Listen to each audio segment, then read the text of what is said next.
Raymond McNeil, writer, director, performer, and innovator. There is much to be said about this man, but to really get to the heart of it, we have to go back a ways. It all started with a, well, not innocent question, but a somewhat reasonable one. Echo, would you like to be the mother of my child?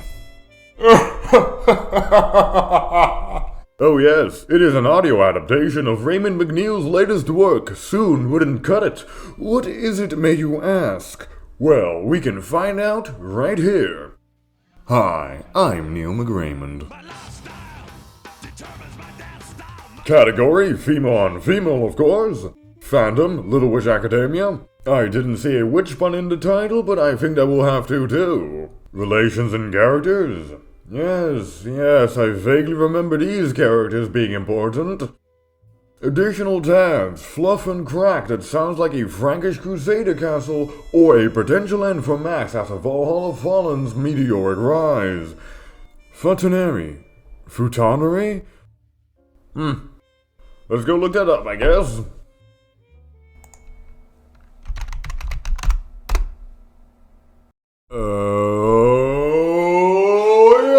That's not surprising at all. 11 years of writing fanfiction went into this, 11 years of pure practice and training, and a lifetime of watching Japanese cartoons, and all those hours of vigorously fantasizing about ravaging Echo's cunning weren't in vain either. And let us now begin, once more, without all the fun and amazement.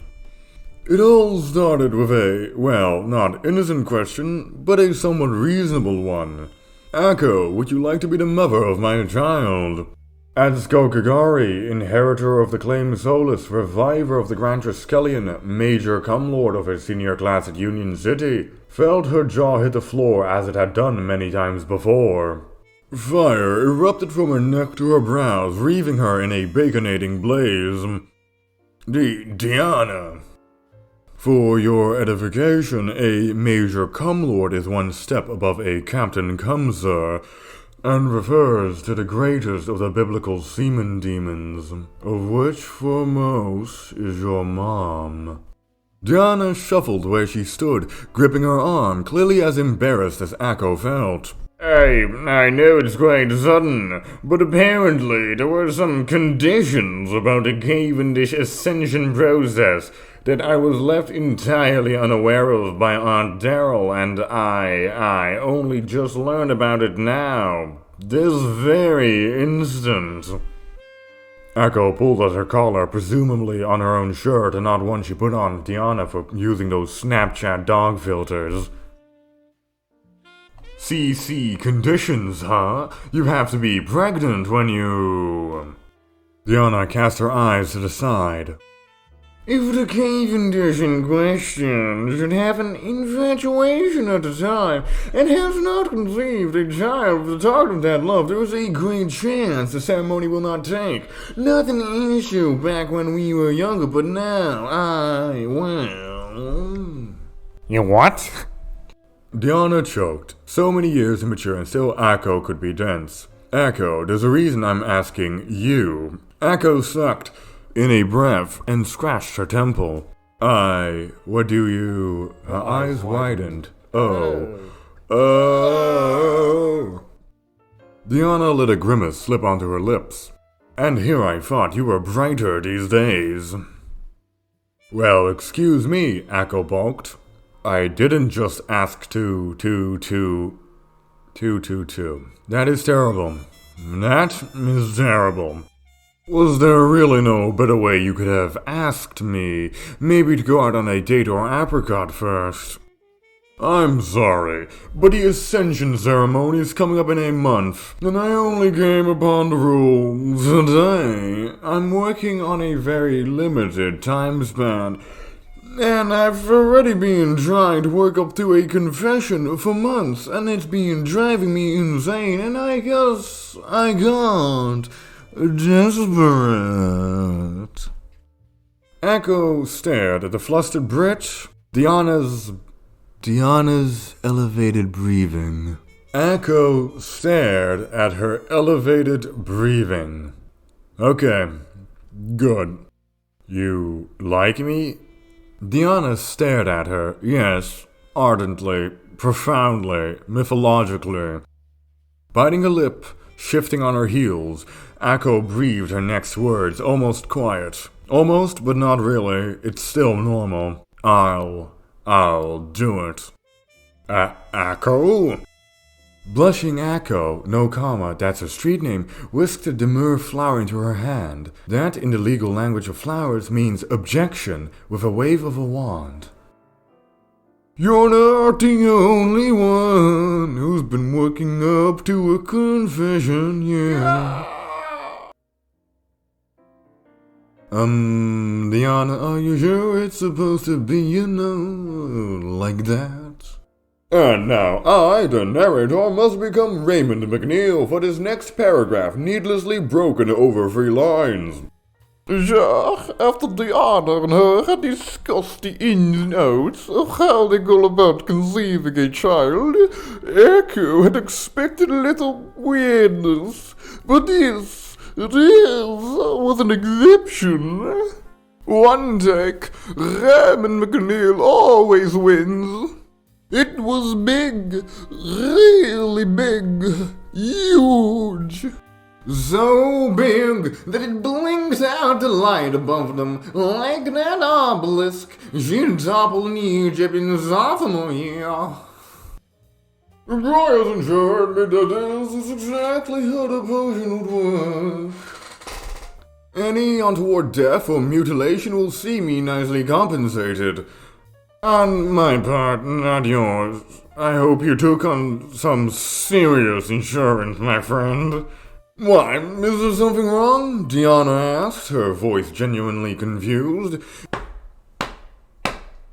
It weirded Akko how comfortable Diana was, as this was both of their first hands, and yet Akko was the only one seemingly uneasy with someone else in the room for the first time ever sharing. Namely Croy, there to assure the validity of eventual claims.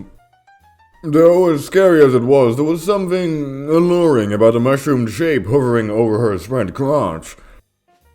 Her legs were together, but, like an anatomical study has a frog's skin pulled back and pinned a few thin sides, was her visage.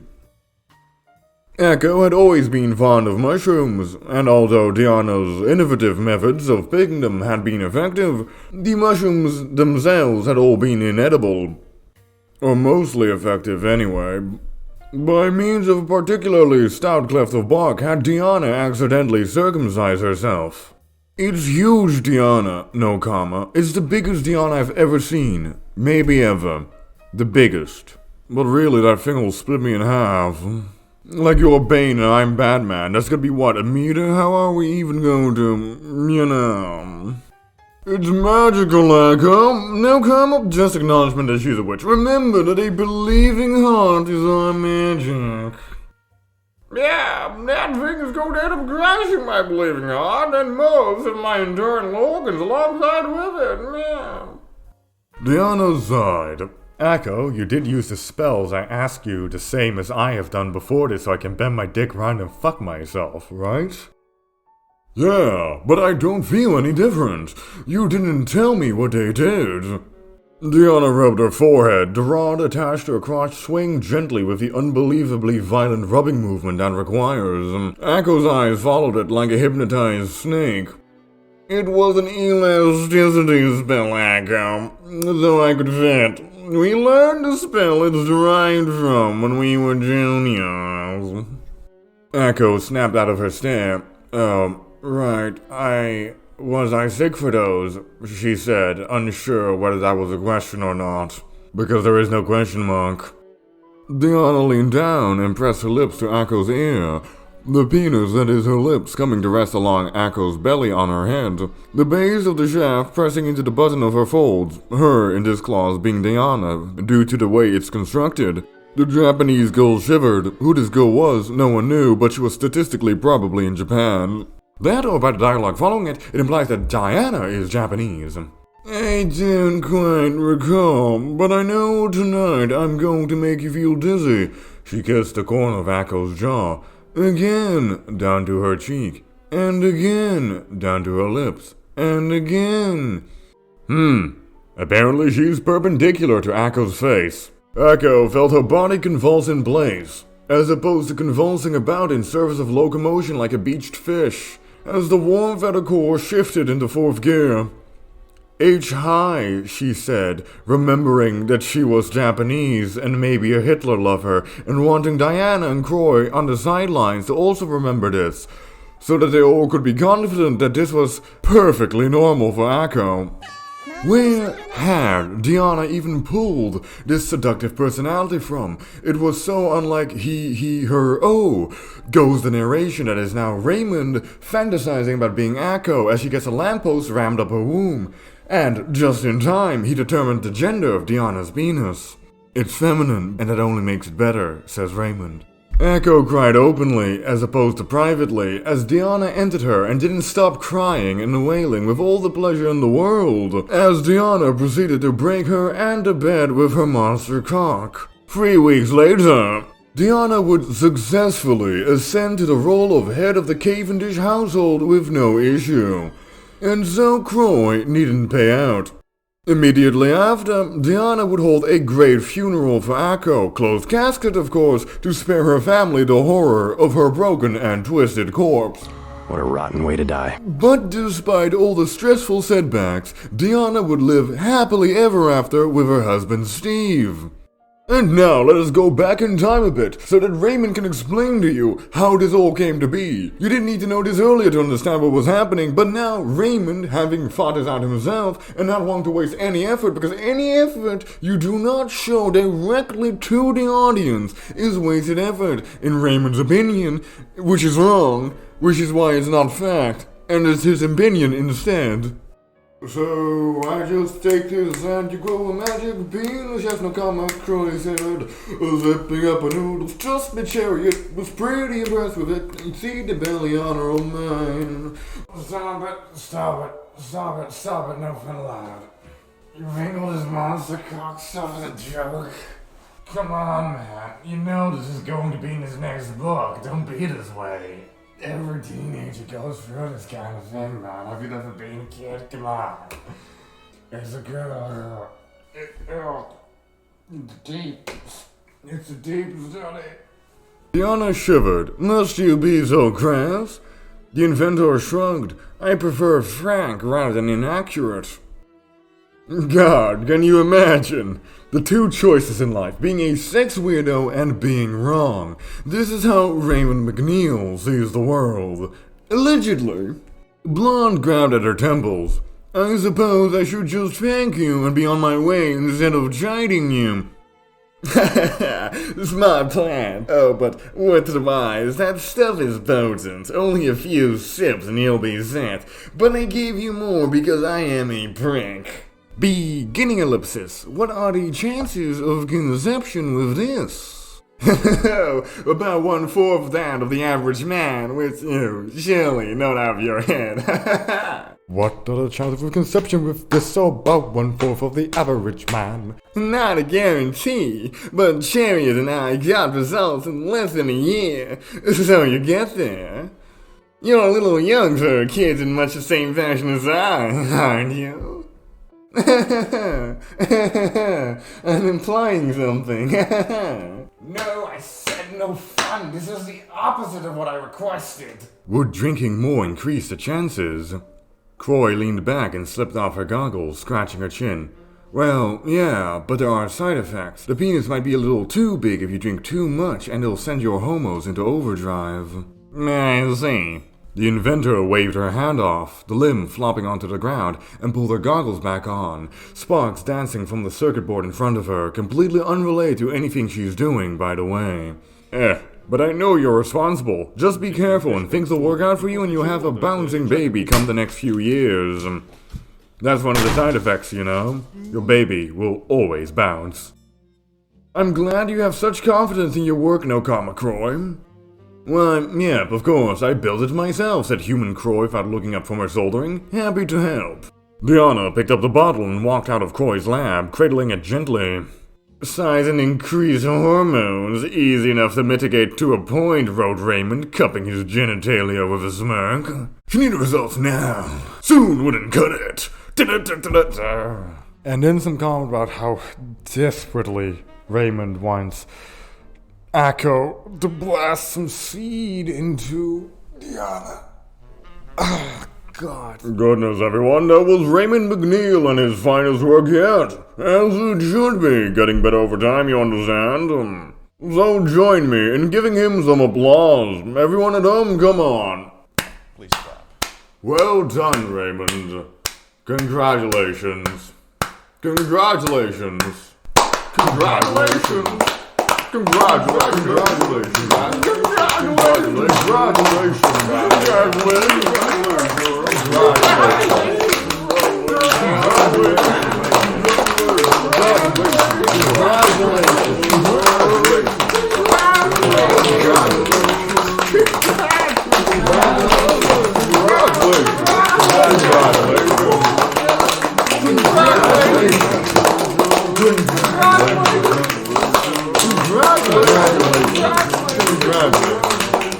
Well, that was fun.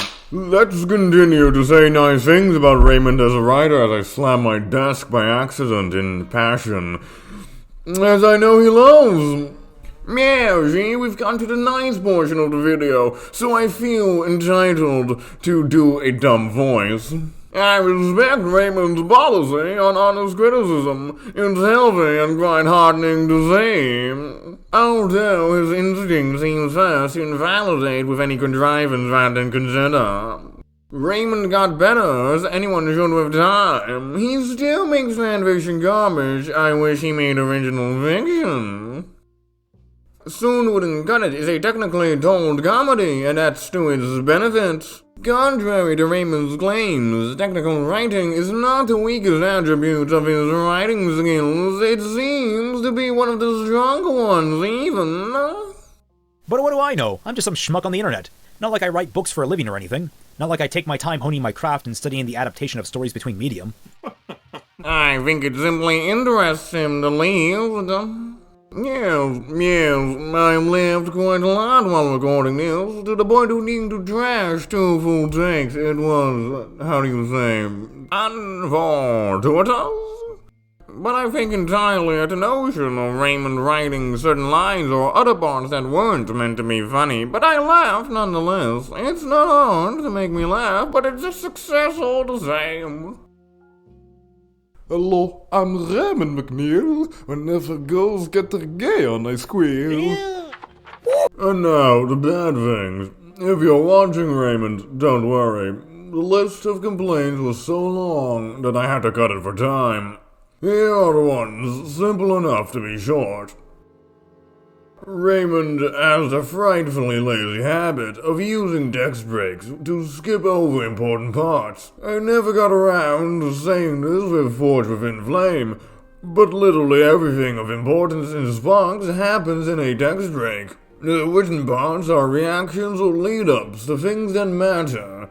Misfire is better because it has no text breaks. Every text break in Raymond's writing is a negative as far as I have seen. Can you tell that I have a cold? I guess that Raymond's background in fanfiction is why he seemingly struggles to introduce or develop characters, settings, plots, and so on. As such, already established by the original work. All that he has written and that I have seen seemed empty and flat. Not merely in the sense of requiring to know the original material, but also in the sense that Raymond seems reluctant to reinforce these elements of the original material. If they were chapters in the original work, it would be the part where it all suddenly loses life and luster. Raymond treats editors as fanfiction beta readers, which actually offends me. That's like offering an illustrator 25 cents for a full-color drawing. It would be hilariously demeaning if I wasn't getting salty whenever I think about it. I can absolutely understand why none of the editors he credits for his book caught the errors I did. It was menial, pointless work that Raymond could have easily fixed himself with a second draft. Raymond has a strange contentedness about his poor writing.